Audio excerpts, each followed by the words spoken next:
তো রহিমকে চিনি না বলেই মানুষ নিজেরা রাম তৈরি করে আর মার খায়। এখন চূড়ান্ত মার খাওয়ার শেষ জমানা, এখন চূড়ান্ত মার খাওয়ার।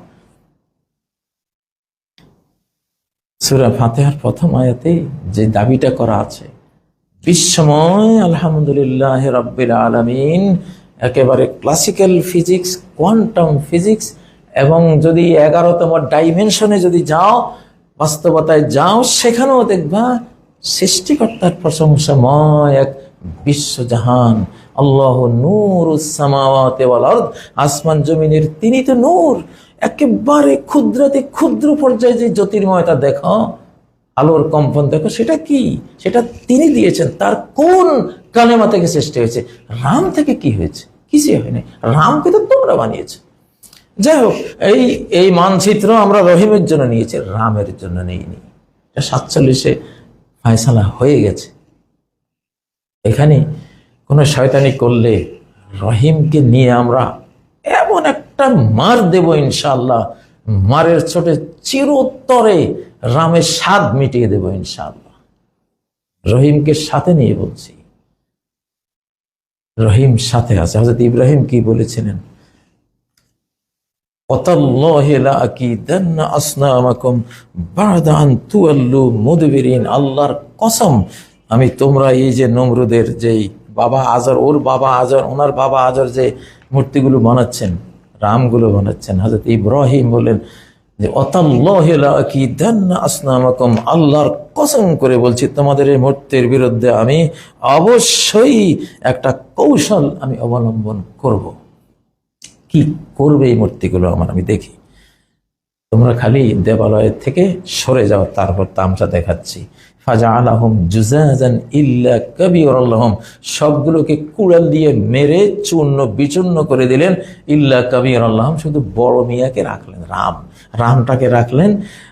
লাআল্লাহুম ইলাইহি ইয়ারজিউন, যাতে এই মূর্খ পূজারীরা রামের কাছে জিজ্ঞাসা করে, যে বড় মূর্তির কাছে জিজ্ঞাসা করে যে এই ছোটগুলিকে মারল কে? হযরত ইব্রাহিমকে যখন প্রশ্ন করা হলো যে তুমি কি এটাকে এই দেবালয়ে ঢুকে এগুলোকে মেরেছো, উনি বলেন বাল ফাআলাহু কাবীরুহুম হাযা, ও রামে মেরেছে, জিজ্ঞাসা কর। আসআলুহুম ইন কানু ইয়ানতিকুন, জিজ্ঞাসা করো যদি তারা কথা বলতে পারে। কথাও তো বলতে পারে না। যেখানে রহিম, যিনি স্রষ্টা, যিনি কথা দিয়ে বিশ্বজাহান তৈরি করেন, সেখানে রাম মূর্তি তো কথাই তো বলতে পারে না, বানাবেটা কি? আসআলুহুম ইন কানু ইয়ানতিকুন, জিজ্ঞাসা করো যদি সে কথা বলে। সূরা আম্বিয়ার 57 নম্বর আয়াত থেকে আমি পড়ছি সামনের দিকে। তো তারাই বলল পরে পূজারীরা হযরত ইব্রাহিমের এই প্রশ্নের জবাবে, লাকাদ আলিমতা মা হাউলাই ইয়ানতিকুন, নিশ্চয়ই তুমি জানো এই মূর্তিরা কথা বলতে পারে না। ক্বালা আফাতা'বুদুনা মিন দুনিল্লাহ, তখন ইব্রাহিম বলেন, তাহলে যার কথা বলার একটা ক্ষমতা নাই, তারে তুমি পূজা করো আল্লাহকে বাদ দিয়ে। মা লা ইয়ানফাউকুম শাইআন, যা সামান্যতম কোনো উপকার তোমাদের করতে পারে না। ওয়ালা ইয়াদুররুকুম, কোনো ক্ষতিও করতে পারে না। এই পঙ্গু জিনিস তোমরা পূজা করো। উফিল লাকুম, আফসোস, হায় আফসোস, দুঃখ তোমাদের জন্য। ওয়ালামা তা'বুদুনা মিন দুনিল্লাহ, আল্লাহকে বাদ দিয়ে যেগুলোর ইবাদত করো সেগুলোর জন্য দুঃখ। আফালা তা'কিলুন, তোমাদের কি আকল নাই? তারা চটে গেল। রাম বাহিনী রাগে থরথর, অগ্নিশর্মা হয়ে গেল। ক্বালু হাররিকুহু আনসুরু আলিহাতাকুম ইন কুনতুম ফাইলুন, ওরে জ্বালিয়ে দাও, ইব্রাহিমকে জ্বালিয়ে দাও। আনসুরু আলিহাতাকুম, তোমাদের মাবুদদেরকে সাহায্য করো। ইন কুনতুম ফাইলিন, যদি কিছু করার থাকে তোমাদের। আল্লাহ তখন রহিমের পর্যবেক্ষণে, অবজারভেশনে, তার গোলাম ইব্রাহিম, তার প্রেমিক ইব্রাহিম, তার খলিল ইব্রাহিম আলাইহিস সালাম তো ছিলেন, ওখান থেকে কমান্ড দিলেন, কুলনা ইয়া নারু কুনি বারদান ওয়া সালামান আলা ইব্রাহিম, আমি বললাম হে আগুন তুমি ঠান্ডা হয়ে যাও, তুমি শান্তিময় হয়ে যাও ইব্রাহিমের উপরে। তাফসীর কারকগণ বলেন এই কমান্ডের সাথে সাথে সারা পৃথিবীর আগুনগুলো ঠান্ডা হয়ে গিয়েছিল, কিন্তু যখন আলা ইব্রাহিম বললেন তখন অন্য আগুনগুলো আবার উষ্ণতা চলে গিয়েছিল। আর ইব্রাহিম আলাইহিস সালামের অগ্নিকুণ্ডলী যেটা ছিল, তাকে নিক্ষেপ করা হয়েছিল, যেটা শুধু ওইটা ঠান্ডা শান্তিময় হয়ে গিয়েছিল। যাই হোক, আমাদের এই উপমহাদেশ যারা রাম বানাচ্ছেন, আসলে আমি বুঝতে পারছি বা আমরা বুঝতে পারছি যে পরিণতি কোন দিকে যাচ্ছে।